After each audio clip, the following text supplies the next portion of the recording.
அனைவருக்கும் வணக்கம். இன்னைக்கு நான் உங்களுக்கு ஒரு அருமையான கதை சொல்ல போகிறேன்.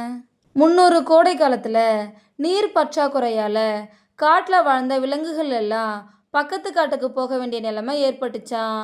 இதனால் காட்டில் இருந்த மற்ற விலங்குகளுக்கு உணவு பஞ்சம் ஏற்பட்டுச்சான். அந்த காட்டில் வாழ்ந்த சிங்கமும் கரடியும் ஒரு ஒப்பந்தம் போட்டுக்கிச்சிங்களாம். சிங்கம் கரடிக்கிட்ட இனிமேல் நம்ம 2 பேரும் ஒன்றா வேட்டையாடி கிடைக்கிற இறைய சமமாக பிரிச்சுக்கலாமா அப்படின்னு கேட்டுச்சான். கரடியும் சரின்னு ஒத்துக்கிச்சான்.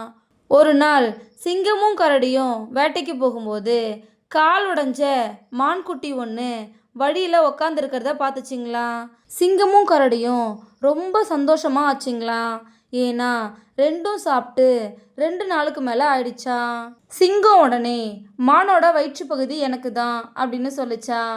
அதுக்கு கரடி இல்லை இல்லை, அதோட வயிற்று பகுதி எனக்கு தான் அப்படின்னு சொல்லிச்சான். மானை பங்கு போடுறதுல சிங்கமும் கரடியும் பயங்கரமாக சண்டை போட ஆரம்பிச்சுதுங்களா. ரொம்ப நேரம் சண்டை போட்டதால ரெண்டும் டயர்டாகி தரையில் உக்காந்துச்சிங்களா.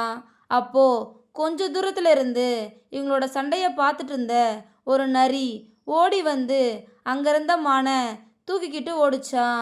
கொஞ்ச நேரத்துக்கு அப்புறம்தான் சிங்கமும் கரடியும் மான் காணாமல் போயிருக்கிறத கவனிச்சுதுங்களா.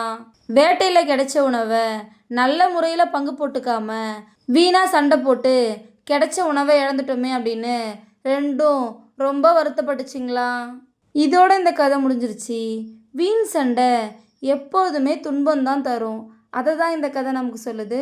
இந்த கதை உங்கள் எல்லாருக்கும் பிடிச்சிருக்கும் நம்புகிறேன். இன்னொரு அழகான கதையில் நாளைக்கு சந்திப்போம். நன்றி.